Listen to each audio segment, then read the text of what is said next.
The Minnesota Highway Safety Research Center carried out a 4-hour training for teenagers to supply them with real driving skills. What we're trying to accomplish with them now is give them something beyond driver's ed. Give them something, some real life skills that they can use to avoid that collision or to prepare for something that's coming up in front of them. Collision avoidance, or what we call a 3-light course, where not only do you have to react to what you're seeing, but then you have to think at the end of that and go out a certain way.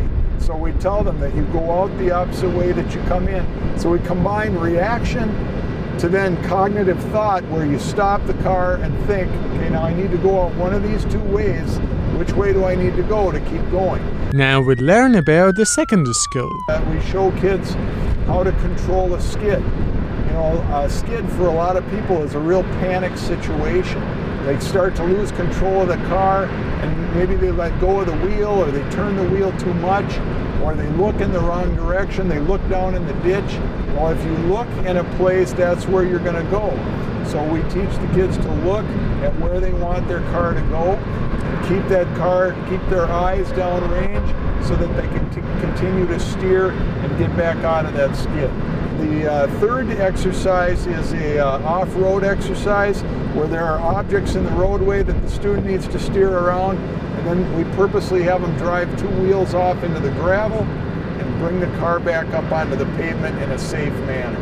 And we do some braking exercises. We teach them the difference between just stepping on the brake pedal real hard and easing into that brake pedal in a controlled manner, and that we can actually stop the car in a more controlled way by easing into that brake rather than just stepping on the wheel as hard as you can. At the end, we do a distracted driving exercise, and this one for a lot of people is a real eye-opener. We throw in the noise of the sirens and the flashing of the lights, and then they have to speak on the radio and hold the radio with one hand while they're driving through the exercise at 30 miles per hour. Phil talks about the students' reaction and their evaluation. Number 1, they lose track of their speed. We'll tell them to come down at 30 miles an hour, and we'll see people come down at 43 and 44 miles an hour. Well, they can't do it at that speed.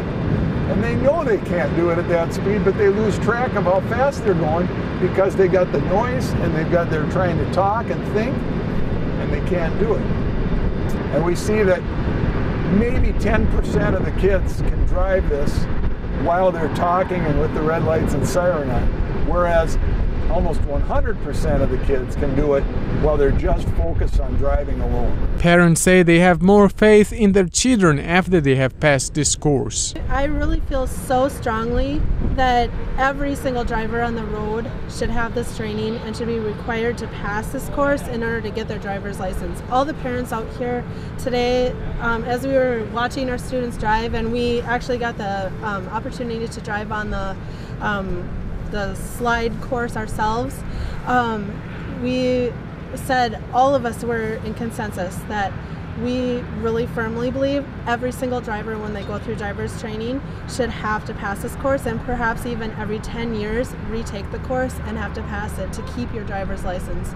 There are so many drivers out there that just don't have the experience, and maybe have never don't drive very often, and just don't ever have those flash up experiences to get to drive on a slippery road, and now are put into a skid and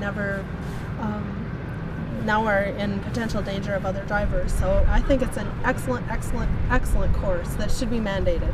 So driving and talking on the phone or texting is not good at all for the benefit of your own safety, and we should all apply the rule of thumb as a driver, as an individual in society, by not talking on the phone or texting while driving. Najafian, UTVS News.